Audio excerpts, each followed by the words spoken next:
PI ની શું રણનીતિ રહે? એની બદલી થાય જ ને ભાઈ, કેમ ના થાય? પીઆઈ ની શું રણનીતિ રહે? એની બદલી થાય જ ને ભાઈ, કેમ ના થાય?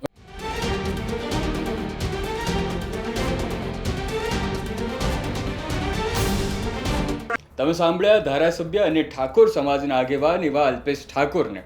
તેઓ કહી રહ્યા હતા કે પીઆઈની બદલી થાય જ ને, કેમ ન થાય?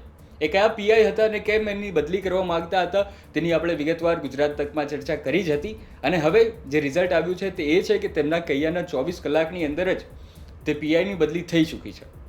આપણે વાત કરી રહ્યા છે દાસડા પોલીસ સ્ટેશનના પીઆઈ વાય ઉપાધ્યાયની. તેમની બદલી કરવામાં આવી છે. હવે સાયલા પોલીસ સ્ટેશનમાં તેમને બદલી કરવામાં આવી છે.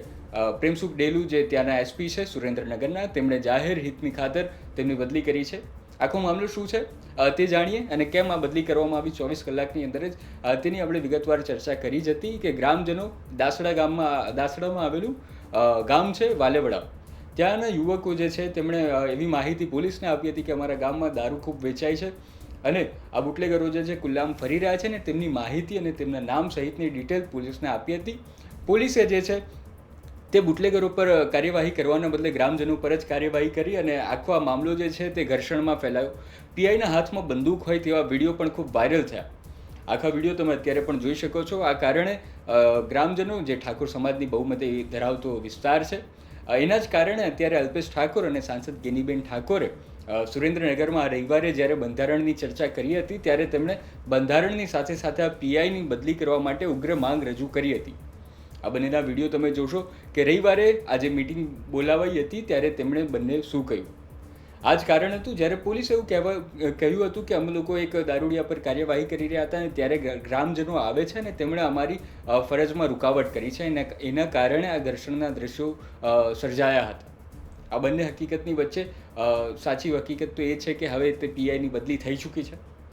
ઠાકોર નેતા, સંસદ અને ધારાસભ્ય બંને જ્યારે ઉગ્ર રીતે બોલતા હોય છે ત્યારે તેમનો પડઘો પડ્યો છે અને પીઆઈની હાલ બદલી થઈ ચૂકી છે. વિડીયો જોઈએ આપણે, જેમાં સાંસદ અને ધારાસભ્યએ જે પ્રતિક્રિયા આપી હતી તે જાણીએ. દારૂ બંધ કરવાના બદલે પોલીસ સામે જે તે પોલીસ સ્ટેશન એ યુવાનોને મારે અને એના ઉપલા અધિકારીઓ પોલીસ સામે કઈ કાર્યવાહી ના કરે. આવનાર સમયની અંદર પોલીસે જેને પણ માર્યા છે એની સામે કાયદેસરની કાર્યવાહી થાય એ પણ અમે માગણી કરીશું. અને એવું ના સમજે કે તમારા હત્યા રાજને કારણે આ સમાજના યુવાનોને બરબાદ કરવાના છે. સમાજ જાતે પોતાનું કામ કરવા જ્યારે હવે આગળ આવ્યો છે ત્યારે પોલીસનું કામ જેટલું કરવું હોય એટલું કરે, પણ સમાજ પણ પોતાની રીતે ધાર્મિક રીતે ધર્મગુરુઓ હોય, સામાજિક રીતે હોય, આગેવાનો હોય, નાના ગ્રુપો બનાવીને સ્વયં રીતે દારૂબંધી થાય, વ્યસન મુક્ત થાય, તમામ પ્રકારની બદીઓમાંથી સમાજ નીકળે એ આવનાર સમયમાં મેં સાથે મળીને ભૂતકાળમાં કામ કર્યું છે અને આવનાર સમયની અંદર કરશું. કેટલાક યુવાનો પર ખોટો કેસ કરવામાં આવેલો, મારવામાં આવેલો, તો એના ન્યાય માટે પણ હું આવેલો અને એના માટે અત્યારે હું એની પણ મેં વાત કરી છે કે પીઆઈ ની બદલી કરવામાં આવે અને જે ખોટો કેસ કર્યો છે એની સામે કાર્યવાહી કરવામાં આવે ને ખોટા કેસમાં કોઈ હેરાન યુવાનોને કરવામાં ના આવે. આ બે પ્રકારની વાતો લઈને આપણે પીઆઈ ની શું રણનીતિ રહે? એની બદલી થાય જ ને ભાઈ, કેમ ના થાય?